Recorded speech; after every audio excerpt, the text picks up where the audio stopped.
Janasena party అధినేత power star Pawan Kalyan Polavaram Amaravati రైతుల అంశంపై మరోసారి సామాజిక అనుసంధాన వేదిక ట్విట్టర్లో స్పందించారు. జనసేన అధినేత 6 వరుస ట్వీట్లు పెట్టారు. పశ్చిమ గోదావరి జిల్లా పోలవరంలోని మూలలంక, అమరావతి ప్రాంతంలోని కృష్ణానది లంక భూముల రైతుల కన్నీరు ఏపీకి క్షేమం కాదని, పోలవరం ప్రాజెక్టు పక్కనే ఉన్న మూలలంకలోని 207 ఎకరాల మాగాణి భూమిని రైతుల అంగీకారం లేకుండా డంపింగ్ యార్డుగా మార్చడం ఎంతవరకు న్యాయమో ప్రజాప్రతినిధులు చెప్పాలన్నారు.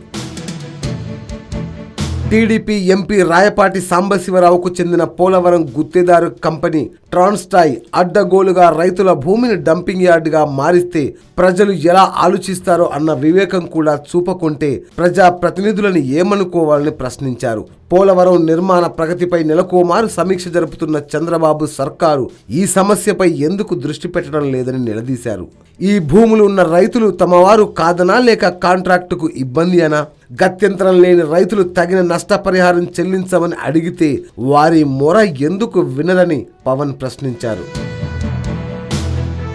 పోలవరం రైతులు ఇప్పటికే పలు రకాలుగా నష్టపోయారని, ఇది అన్యాయమని అడిగితే పోలీసులతో కేసులు పెట్టించి నోరు మూయిస్తున్నారని దుయ్యబట్టారు. ఇది మంచిది కాదని, ఇకనైనా వారికి న్యాయం చేయాలన్నారు.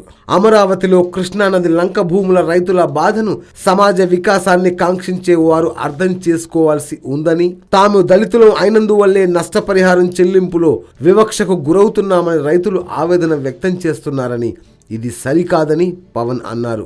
అసలు గ్రీన్ ట్రైబ్యునల్ నిబంధనల ప్రకారం నదీ పరివాహంలో ఉన్న భూముల్లో ఎలాంటి నిర్మాణాలు చేపట్టవద్దని, అక్కడ నిర్మాణాలు చేపట్టేందుకు ప్రభుత్వం ప్రత్యేక అనుమతి తీసుకుందో లేదో స్పష్టత లేదని పవన్ పేర్కొన్నారు. ఈ భూములను తీసుకుని ఏం చేస్తారో ముందుగా ప్రజలకు లేదా కనీసం రైతులకైనా తెలియాలన్నారు. సేకరణకు ముందు ఎంతమందికి నష్టపరిహారం ఇస్తామని ప్రభుత్వం చెప్పిందో, ఎంత ఇస్తామని చెప్పిందో అంతా ఇవ్వాలని పవన్ కళ్యాణ్ సూచించారు. పట్టా రైతులకు ఒకలా, లంక భూముల రైతులకు మరోలా వివక్ష సరికాదన్నారు. ఒకవేళ ఈ భూముల్లో ఎటువంటి నిర్మాణాలు చేపట్టి ఆలోచన లేకుంటే వాటిని సాగు భూములుగానే రైతులకు వదిలేయాలని జనసేన డిమాండ్ చేస్తోందని బాబుకి గట్టిగానే చెబుతున్నాడు పవన్. ఇలా జనసేన అధ్యక్షుడు పవన్ ప్రభుత్వంలోని లోపాలను ఎత్తి చూపుతూ రైతుల పక్షం నిలబడుతూ ముందుకు కదులుతున్నాడు. Yo-yo news, Amaravati.